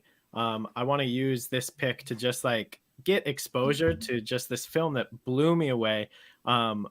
It's not an unknown film, but I think there are a lot of people that still haven't seen it. It was nominated for an Oscar for Best Animated Feature not too long ago. I want to go with Klaus for my last pick. It is on Netflix. It is so good. If you haven't seen it, please watch it. Adults, kids, you're all going to love it. I think it's an incredible film. I think the animation is incredible. And yeah, I was just blown away by it the first time I saw it. I remember my kids watched it, I think, with their grandma, and came home, we're talking about it and put it on, and was pleasantly surprised by it, man. It was actually better than I thought. Was it Jason Schwartzman and J.K. Simmons? Yeah, I think J.K. the Simmons voices. It's an origin story of Klaus. Yeah. Yeah, it was better than when they kind of put it on. I'm like, what are you watching? And then it just sat there and watched it with them. But it's a good movie. It really is. Wow, that's a pretty dynamite cast. Will Sasso, Norm Macdonald. I haven't seen it. I'm just looking it up. Watch it, man. It's so good. Really I love is. it. I love animated shit, and the animation looks bonkers. Mm-hmm. Cool. Spo, did I win you over? I've always loved you, man. I've always loved you. You're the one that started this. Remember, you started all of this. Okay. Going off the path again. I'm going to go. This is one of those where, is it a Christmas movie? Isn't it a Christmas movie? But at the end of the day, I'm too old for this shit. I'm going to go original Lethal Weapon. Yeah. So Nice. Richard Roper says Lethal Weapon is more of a Christmas movie than Die Hard. I absolutely agree with that. So I don't know. Actually, I'm sorry. I don't agree with that. I would say it's as much a Christmas movie as if Die Hard. Richard Roper says it, then I'm going with it. So, Oof. He was on your show. He can stay. Yeah. I mean, that's one of my favorite movies, and I'm not a big Mel Gibson guy these days, but that movie's just fucking phenomenal. Everything about it. Even Gary Busey's fantastic in it. So, yeah, I mean, there's just silly little pieces of Christmas in there. Driving through the front window and hitting the Christmas tree, and like, you know, someone else agrees with you. Yeah, it was a good enough pick to get the spam going again. So let me ask one question. What exactly? So let's show this one again. What's that? Oh, okay. I didn't see the. Okay, it's a hot face. Okay. I mean, it looks like what you were talking about earlier. It looks more of like a money shot face. I'm gonna read that list again there, Brian, of the top. All right, I'll get it out again. No.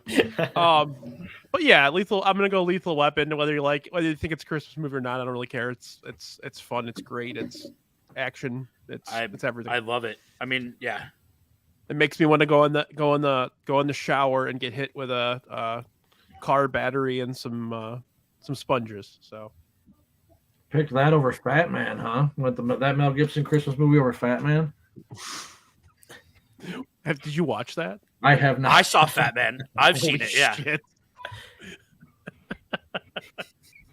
That's on your list for the next round, right? The worst part is I spent $7 of it to just buy it on iTunes. Oh, Jesus. Oh boy. Well, it was It is what it All is, right. right? All right, Svo, what do you got for last one? All Give right. it to us. So Michael Dougherty wrote one of my favorite Halloween movies of all time, Trick or Treat, and he followed it up, and we watched it the other day. I put it in there.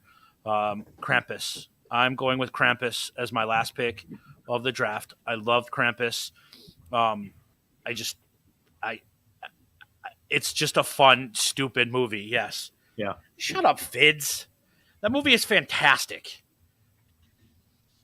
I hope the fucking Mets sign Carlos Correa now, just for you. I will applaud the pick of Krampus, buddy. I like that movie. Krampus is so fun, and the beginning where he's at his school play and he just starts beating the shit out of everybody. I want to know. Yeah, no, never mind. I'll talk to Fids in the group chat because that's definitely not the worst Christmas movie. But yeah, he did. I'm sorry, I gotta. So there you go.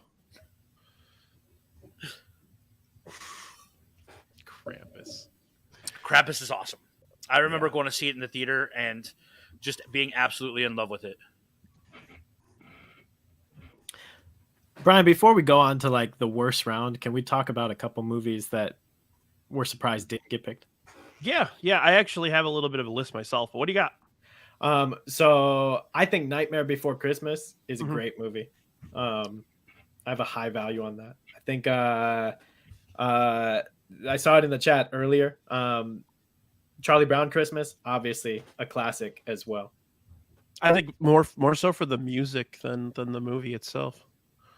That's one of those few. Oh, no, I'm not saying it's a bad movie. I'm just saying the music is iconic. Yeah, I'm surprised Absolutely. The Grinch did not make it up on none of the Grinches. version of the Grinch. Yeah. I had the TV version on my list. I would pick the TV version. I fucking hate the Jim Carrey version. I don't mind it. I thought the animated one that came out a couple of years ago wasn't bad.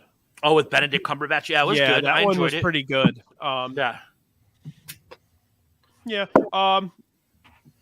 Just along the same lines of Grinch, the TV version. You got Frosty, the TV version, with the creepy ass whatever that guy is, magician. Did you ever see the Mad TV version of the Rudolph?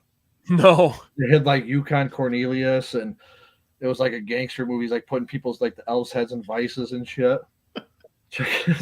They do the whole claymation thing of it. Mad TV always did funny shit like that. I remember they did. What's the little boy with the dog? Davy and Goliath. Yeah, they did Davy and Goliath, but it was Davy and the son of Sam. So the dog was telling him to kill people. No, sorry, no, it does not roll. The Jim Carrey version. I love Ron Howard, but no. I like the was it 4 years ago, the animated one that came out? Grinch? Better than that Jim Carrey one.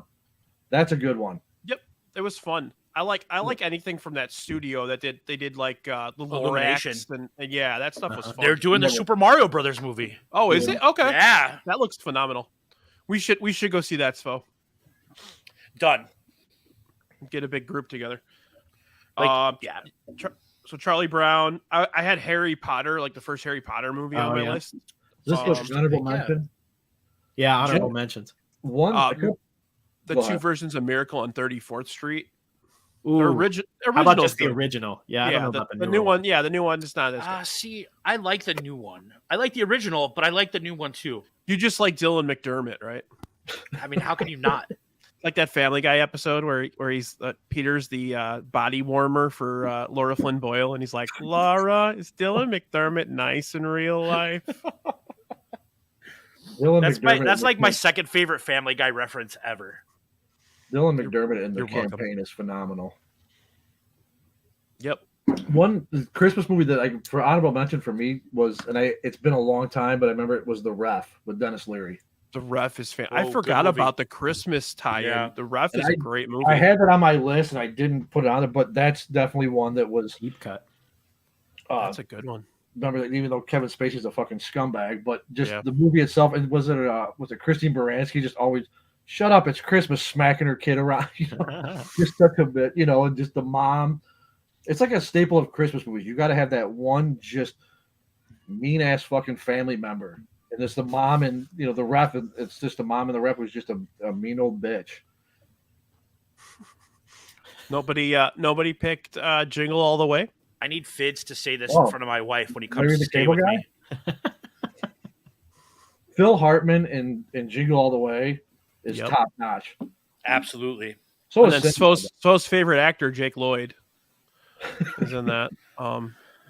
That kid was a fucking brat. And again, I'm going to tell us for people who are listening to the podcast, he's giving me that look again because he likes He likes them. The Yeah, nothing Phantom- will ever top his performance in Phantom Menace. It's just it's a that's- real masterclass in acting. That's the Yeah. joke. Because Svo said it's his favorite Star Wars movie. Is Yeah. Phantom Menace. You fucking guys. Yeah, he said the same thing to me. That's amazing. Oh my lord. Hi, Svo.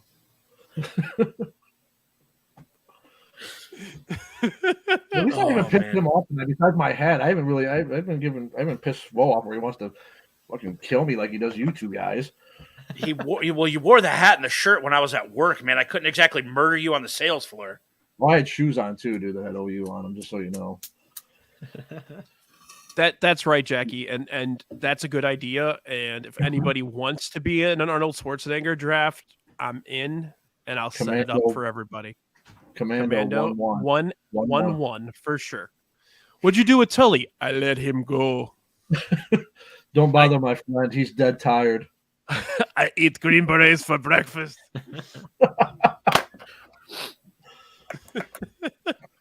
Let off some steam, Bennett. All right, Svo, You're would gonna be you last. like to start the worst Christmas movie round? Man, I think they're all. Oh, sorry. I just got a text from the wife.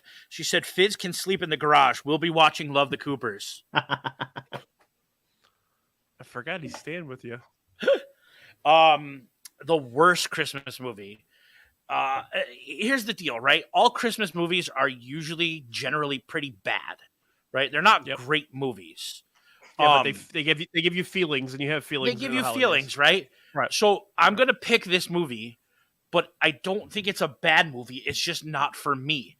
It falls in the same category as Love Actually, and it's The Holiday. My wife hates you right now. I think The Holiday is more boring than Love Actually. I will say that. It's long too, or it feels like it's long. Is it actually long? My wife hates me right now because those are the movies that she puts on. I mean, she hates me for other reasons other than my movie picking skills, but like those are the movies that she puts on when I go to work, and she wants to wrap presents, and she likes those movies, and they're cool. They all have their place and time, just like a Muppet Christmas Carol, just not for me. You know, The Which one Holiday. is that? That's the one with what is it? Kate Winslet, Jack Black, Cameron Diaz. Cameron Diaz. Yeah, Okay. yeah. I couldn't remember if that was that one or the Queen Latifah one. Was that 2 last hours one? and 18 minutes. I mean, that's a long. That's a long last Christmas holiday. movie. That's a long drama period. Like that's It is. That's It's long. a very long movie. That's why I don't think I've ever finished it with her. You can watch Mickey's Christmas Carol 5 times in the length that it'll take you to watch The Holiday. Or the Ted Lasso Christmas episode 5 times. Yeah. Wait, are we shitting on Ted Lasso? Because Not I at will all. burn this motherfucker down. That's accurate. I do look like Jack Black playing Santa. Okay, I actually don't have a specific film to pick for this. I'm picking, and I don't think anybody's going to be upset by this, except probably my wife. So why don't we turn this into the picks that piss off our significant others round? No, I'm going to go every movie that's ever been made for Hallmark during the Christmas holidays. There you have that like list of like prerequisites for every single Christmas movie that's on Hallmark, all the women have to be named after something Christmassy. You have like Holly and Hope and Noel and the guy is and always then like, she's from the big city, but she's got to go back to her small town to learn to appreciate Christmas. Yeah, Yeah, is now and- a good time or bad time to say that I've written a Hallmark movie? I've got the you whole gotta guide pay- right here. See? You got to pay the bills, man. You got to pay the bills. How to write a Hallmark Christmas movie. Candace Cameron would like a word, Brian. Candace Cameron would like a racist word, buddy. Candace What? Cameron's brother would get literally curb stomped by me. So, yeah, I would enjoy that. So one thing I do want to mention, and our viewer right now, Jackie, and I are going to be doing this at some point. Yeah, my wife wants to divorce me. That's cool. Jackie and I have been discussing this. So I got an account with a website called Playback, and Playback allows you to stream. It's designed for sporting events. You stream the sporting event, and then you basically do what we're doing right now. You have the people chiming in during the sporting event. Now they let me, I've had conversations with them. They're going to let me do other things outside of sports. And one thing I wanted to do was watch Hallmark movies with other people and basically Mystery Science Theater 3000 them. So that is coming down the way. But yeah, these movies are just terrible. And I can watch the hell out of them because I can make fun of them. I think that's the point. Like nobody's actually watching these movies thinking this is great cinema. You ever talk to like a 50-year-old or 60-year-old woman that's watching Hallmark Christmas movies? They fucking love them and they eat them up. And they you can love them, but nobody's still watching it thinking this is the greatest movie I've ever seen. They started talking about it in October. It's like eating candy. It's just like something that feels good. And then you watch the ones. I had a lady buy an iPad today, and she told me specifically that she was buying it to watch Hallmark Christmas movies on it. But then she proceeded to tell me she would also put Fox News on there, and we should go back to paper ballots. So that was like a real thing that happened today. Did you see the Venn diagram of those two demographics? They absolutely it's where the circles meet. They all go together. Absolutely, it's the perfect storm. Like I said, I'm here for the slander for Candace Cameron, but I will not tolerate any Danica McKellar slander. Oh, that's fair. She's really good at math. She is. Yeah. She is. The other Hallmark Christmas formula are the ones where they have to, somebody, and this is a Danica McKellar one. I think she's done a couple of them where she's like fish out of water watching a rich person's child. That's what the Adrian Grenier one was. A widow watching a widow's kid. Right, watching a widow's like 3 kids that doesn't have time for them. And I don't work at the Genius Bar, asshat.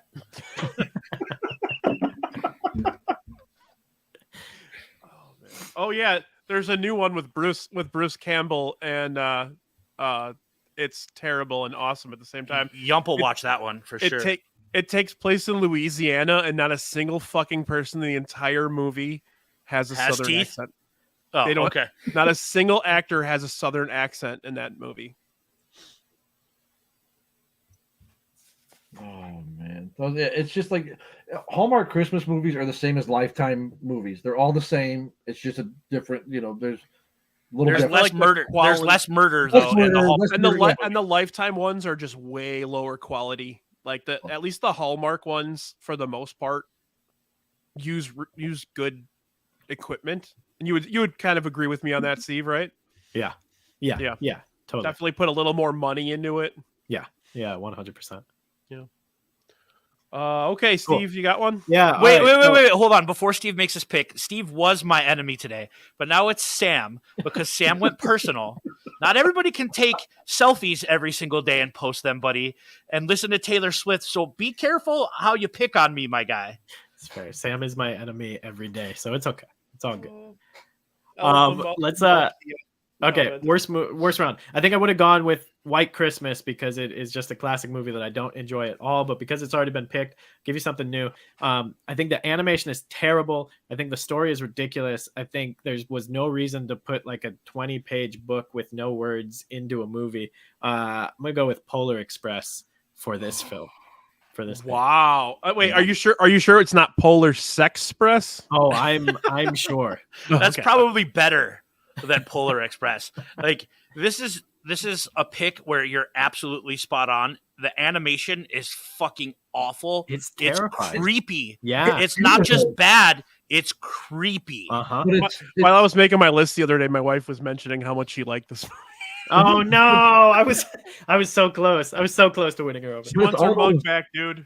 all those Zemeckis. The Chris Van Allsburg book is fantastic. Yeah. It's amazing. The movie is absolutely things that induce nightmares. But isn't It that should be, that's kind like, of all the that- Zemeckis stuff though? With that animation, was it Beowulf and was it A Christmas Carol, and then this? I mean, it was just I've tried to get into this and I can't. Yeah. I just- Oh, This Jim movie Carrey's should be- Christmas Carol with the 3D animation is another piece of shit. Yeah. yeah, This it's movie all should be Zemeckis. one of those 20 to I 30 saw minute part of movies. that one. Yeah, I did not like that at all. This should be 20 to 30 minutes. That's it. If you want to make it into a movie, make it a short, nice little TV special, fine. It should not be an hour and a half with 15,000 Tom Hanks characters. Speaking of Jim Carrey, I actually forgot to mention when I picked Elf that the script was actually written for Jim Carrey. Way better with Will Ferrell. There probably would have been a sequel if Jim Carrey was in it because They- Jon Favreau and Will Ferrell fucking hated each other on the set of that movie. Will Ferrell turned down $30 million. Huh.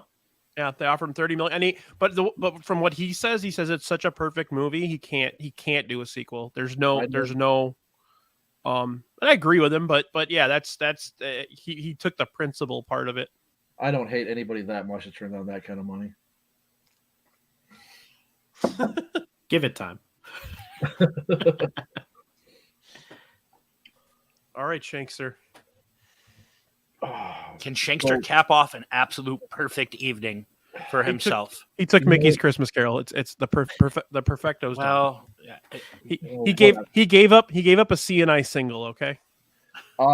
So there's a few that I have, but I remember I think I tried to watch it. I know I never finished it. And as perfect as Christmas Vacation is, the Christmas Vacation 2, the Eddie's Island Getaway, is a fucking abomination. wow.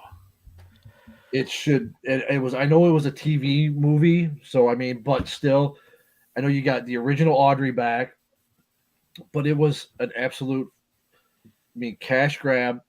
But it was Wait, the original Audrey from the first Vacation movie, or from the Vacation was in it as Audrey, yeah. There are a number of Christmas sequels you could put here.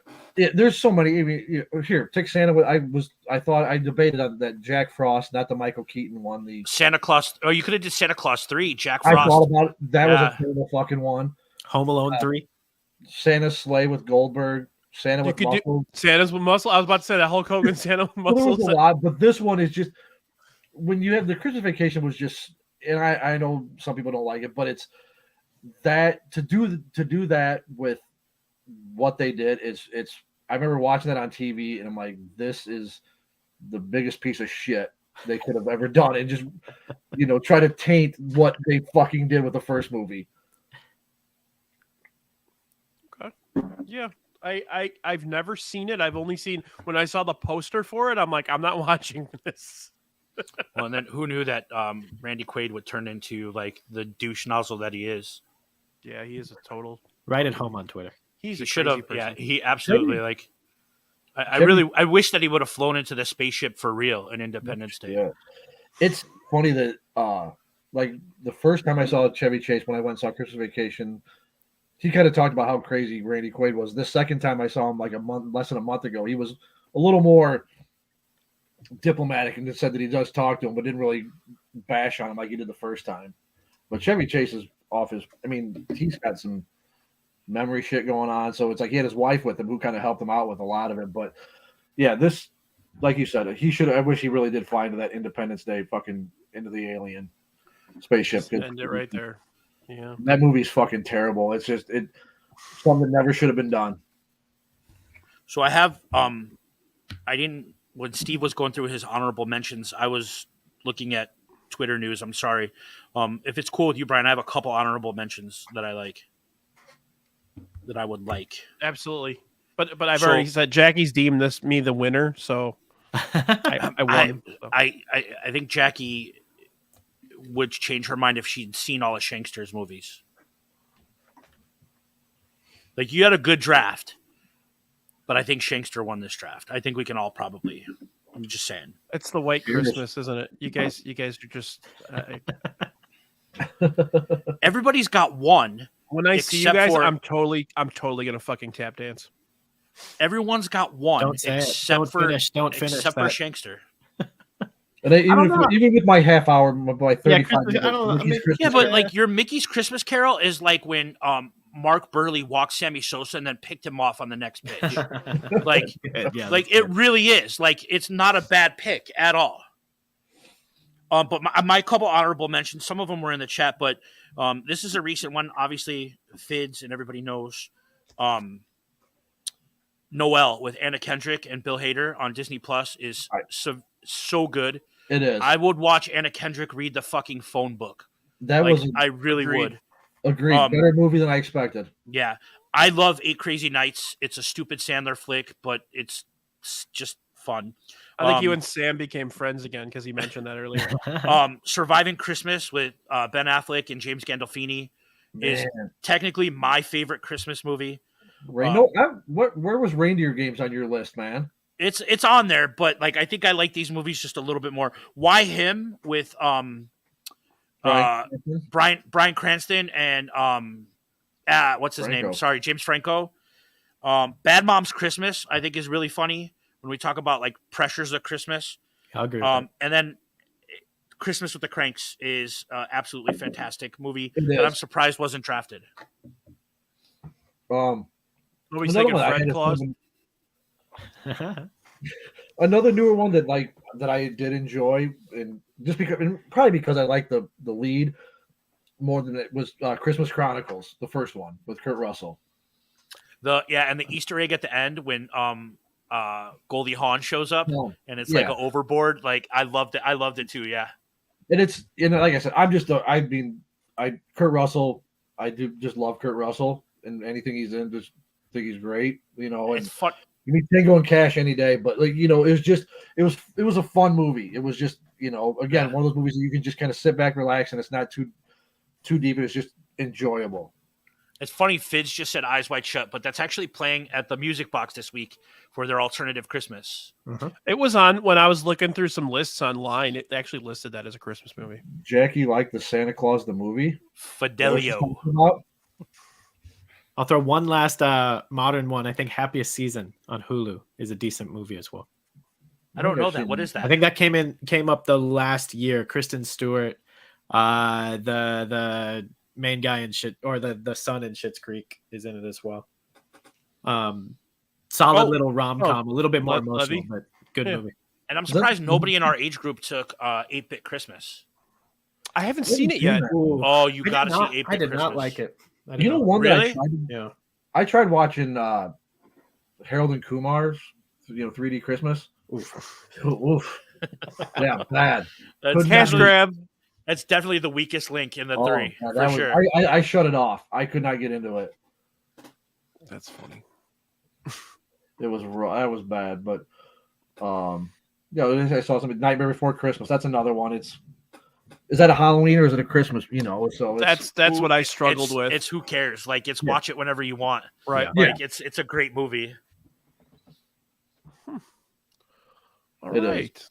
Well, this was fun. Like I said, I usually expect it to run about an hour, and then we always run 2 hours. So, thanks, guys. This was phenomenal. Thank you. This was fun.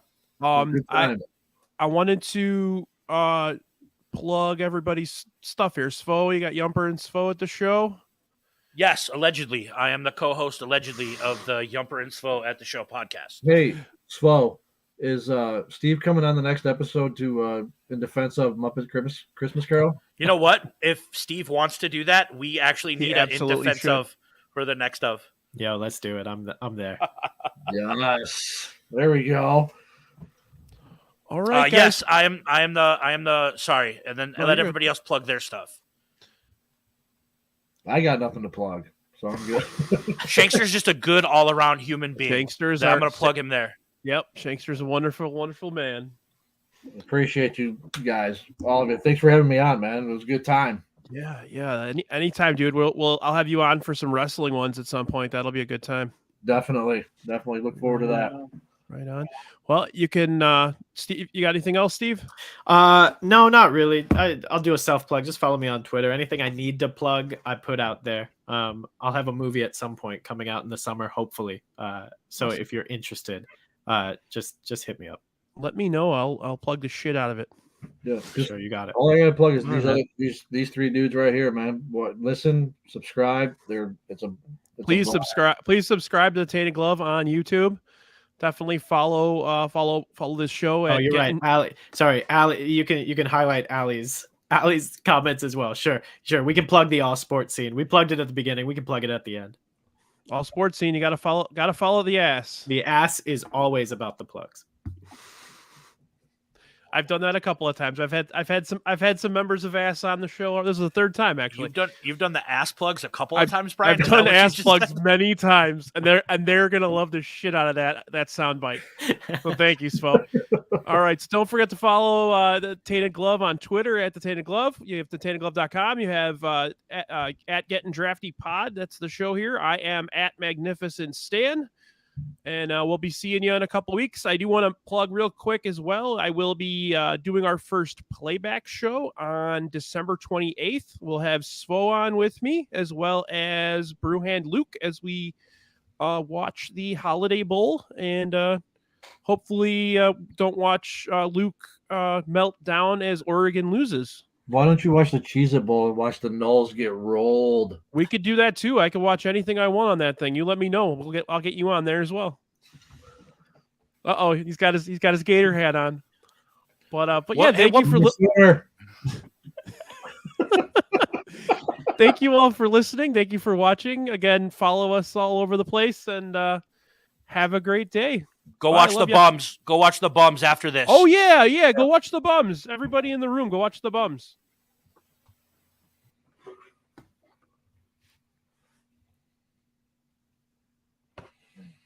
I pushed the wrong button.